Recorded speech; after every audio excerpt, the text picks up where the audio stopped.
Okay guys, so process के हिसाब से हम इस वक्त अपने पांचवें और छठे स्टेप पे पहुंच चुके हुए हैं। ये हमने वर्कफ्लो इस कोर्स के स्टार्ट में डिस्कस किया था कि हम इन 9 स्टेप्स को फॉलो करते हुए अपनी गेस्ट पोस्ट को लाइव करवाएंगे। बट अभी हम सिर्फ 4 को कवर कर पाए हैं और पांचवा और छठा हमारा एक साथ कंटिन्यू है। और ये सेक्शन पांचवें और छठे टॉपिक को ही कवर कर रहा है, जिसके अंदर टॉपिक सजेशंस है और आउटरीचेस एंड नेगोशिएशंस है। राइट। तो आपने आउटरीच करनी है और आउटरीच के लिए आपको कुछ टॉपिक्स भी चाहिए होंगे।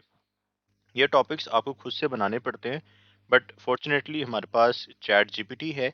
तो हम चैट जीपीटी को यूज़ करते हुए टॉपिक्स को कुछ सजेशंस ले लेंगे चैट जीपीटी से, जो कि अलाइन करती हैं हमारे टॉपिक के साथ, हमारे निश के साथ, और जिसको जिसको हम आउटरीच करने वाले हैं या ईमेल करने वाले हैं उसके साथ।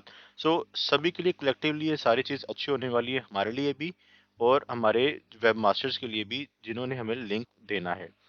सो इस वीडियो के अंदर हम इस आउटरीचेस की जो प्रोसेस है, जो वर्कफ्लो होगा, उसको मजीद थोड़ा एलेबोरेट करने वाले हैं और उसको मजीद अच्छे अंदाज से समझने वाले हैं। सो अब यहाँ पे लेट सपोज कि हमारे पास जो इसका वर्कफ्लो रहने वाला है वो ये रहेगा कि आपको आउटरीच करनी है। तो हम यहाँ पे आउटरीच का वर्कफ्लो डिस्कस करने वाले हैं। Sorry for my bad hand writing, ऐसी ही है तो आपको ऐसे ही इसमें गुजारा करना पड़ेगा। ओके।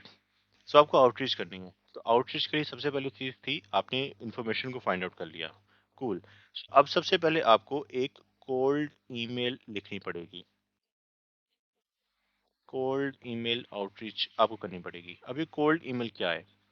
कोल्ड ईमेल का मतलब ये होता है कि आप किसी ऐसे शख्स को आउटरीच कर रहे हो जो आपको जानता ही नहीं है। ना आपका कभी इंटरेक्शन हुआ फेस टू फेस, ना ही कभी आपका इंटरेक्शन हुआ किसी ऑनलाइन प्लेटफॉर्म के ऊपर, ना ही आपने कभी लिंक्डइन पे एक दूसरे से बात की। तो आप एक दूसरे को बिल्कुल नहीं जानते हो, अनजान लोग हैं। तो अनजान किसी को आउटरीच करना हम उसे कहते हैं कोल्ड ईमेल। तो कोल्ड ईमेल आउटरीच आपको करनी पड़ेगी क्योंकि आपने पहले किसी भी किस्म की कन्वर्सेशन नहीं की है। सो इसके लिए आपको एक चाहिए होगा टेम्पलेट। टेम्पलेट मैं आपको नेक्स्ट वीडियो के अंदर दिखा दूंगा कि आप किस टेम्पलेट को यूज कर सकते हो। सो ये आपका स्टेप नंबर 1 है। ओके। सो आपने आउटरीच कर दी, तो आप क्या किस चीज़ का रिस्पॉन्स, किस चीज़ का वेट कर रहे हो? आपको चाहिए यहाँ से मिलने वाला रिस्पॉन्स। रिस्पॉन्स आपको चाहिए कि क्या वो एग्री करते हैं आपको अलाउ करने के लिए कि आपको अपॉर्चुनिटी दे दें गेस्ट पोस्ट राइटिंग के लिए या नहीं। यानी आपने उनको रिक्वेस्ट की है कि आप हमें अपनी वेबसाइट पे लिखने दो, इन रिटर्न हमें एक लिंक दे देना। उनका रिस्पॉन्स यस में हो सकता है या फिर नो में हो सकता है। तो इधर वे आपको इसका रिस्पॉन्स चाहिए। राइट। अब ज़रूरी नहीं है कि आपको पहली ईमेल के अंदर आपको रिस्पॉन्स मिल जाए। आपको इसके लिए मल्टीपल ईमेल्स करनी पड़ेंगी, मल्टीपल फॉलोअप्स करने पड़ेंगे। यानी कि अगर तो आपको यहाँ से रिस्पॉन्स आ जाता है, वेल एंड गुड, तो आप यहाँ पे आपको बता देंगे कि जनाब हम आपको अलाउ कर रहे हैं या नहीं। अगर उनका रिस्पॉन्स ही नहीं आ रहा तो उस केस में आपको बार बार फॉलोअप करना पड़ेगा। फॉलोअप से मुराद ये है कि आप उनको बार बार आउटरीच करोगे, अगेन उसी थ्रेड के अंदर, सेम ईमेल थ्रेड के ऊपर उन्हें बताओगे कि जनाब हम आपका वेट कर रहे हैं आपके रिस्पॉन्स का, तो आप हमें रिप्लाई नहीं कर रहे हो।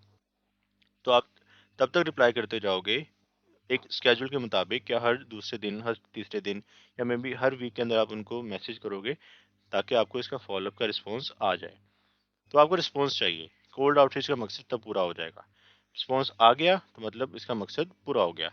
लेकिन अगर रिस्पॉन्स नहीं आ रहा तो इसका मतलब है कि कोल्ड आउटरीच अभी पूरी नहीं हुई।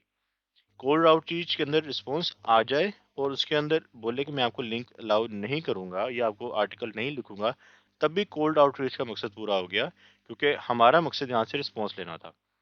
सो अगर वो नहीं भी एग्री करता तो कोई बात नहीं, आप उससे कह सकते हो कि भाई कोई बात नहीं, होता है। हम आउटरीच अगर नहीं भी कोलैबोरेट कर पा रहे तो कोई बात नहीं, मैं स्टिल आपका फैन रहूंगा। हम इन फ्यूचर कोई अपॉर्चुनिटी अगर कोई निकलती है तो मुझे ज़रूर याद रखना। सो आप उसको किसी अच्छे नोट के साथ उस कन्वर्सेशन को क्लोज कर सकते हो, या फिर आप उससे प्राइस नेगोशिएशन भी कर सकते हो कि सर अगर आप फ्री में अलाउ नहीं कर रहे हो तो मैं इसके बदले कुछ पे करने के लिए भी तैयार हूँ। सो बहुत सारे रास्ते यहाँ पे निकल सकते हैं, बहुत सारी कंडीशंस यहाँ पे बन सकती हैं। तो अभी हम बिल्कुल स्ट्रेट वे प्रोसेस की तरफ जा रहे हैं, अभी इन कंडीशंस की तरफ नहीं जा रहे। सो रिस्पॉन्स आ जाता है और वो आपको अलाउ कर देता है, तब आपको कुछ टॉपिक्स सजेस्ट करने होंगे। टॉपिक्स आप कहाँ से निकालोगे? आप चैट जीपीटी से निकाल सकते हो, या अगर आप थोड़े बहुत इंग्लिश को जानते हो, इंग्लिश लिख सकते हो, तब आप खुद भी इस टॉपिक को सजेस्ट कर सकते हो। टॉपिक सजेशन के बाद आपने दोबारा उनसे पूछना है कि किस टॉपिक के ऊपर लिखें। आपने 3-4 टॉपिक डिसाइड करवाने हैं। मान लो कि आपने 4 टॉपिक्स भेजे, उसमें से एक टॉपिक सिलेक्ट होता है। कूल। तो ये जो एक टॉपिक होगा, इसके ऊपर आपने अपने राइटर को साइन कर देना है। ये जो राइटर होगा, ये आपको टीम में ही मिल जाएगा। ये टीम आपकी जो भी टीम बनेगी एसईओ की, और खासतौर पे गेस्ट पोस्ट राइटिंग के लिए जो टीम होगी, गेस्ट पोस्ट लिंक बिल्डिंग के लिए, उसके अंदर राइटर्स भी होते हैं। तो यहाँ से आपको राइटर के ज़रिए से आपको एक आर्टिकल मिल जाएगा। यही आर्टिकल आपने राइटर को साइन कर देना है, जिसके साथ आप रिक्वायरमेंट भी भेजोगे। तो ये राइटर आपको लिख के दे देगा। यहाँ से जो ड्राफ्ट मिलेगा, आपने ड्राफ्ट को सबमिट कर देना है। ड्राफ्ट की सबमिशन होगी, जिसके अंदर आपका लिंक भी लगा होगा। ड्राफ्ट की सबमिशन के बाद आप यहाँ से आपको यहाँ से एक लाइव लिंक मिल जाएगा। सो ये प्रोसेस रहने वाला है आपके इस गेस्ट पोस्ट लिंक बिल्डिंग का। तो लाइव लिंक जैसे मिल जाएगा तो आप उसको शीट में मेंटेन कर लोगे।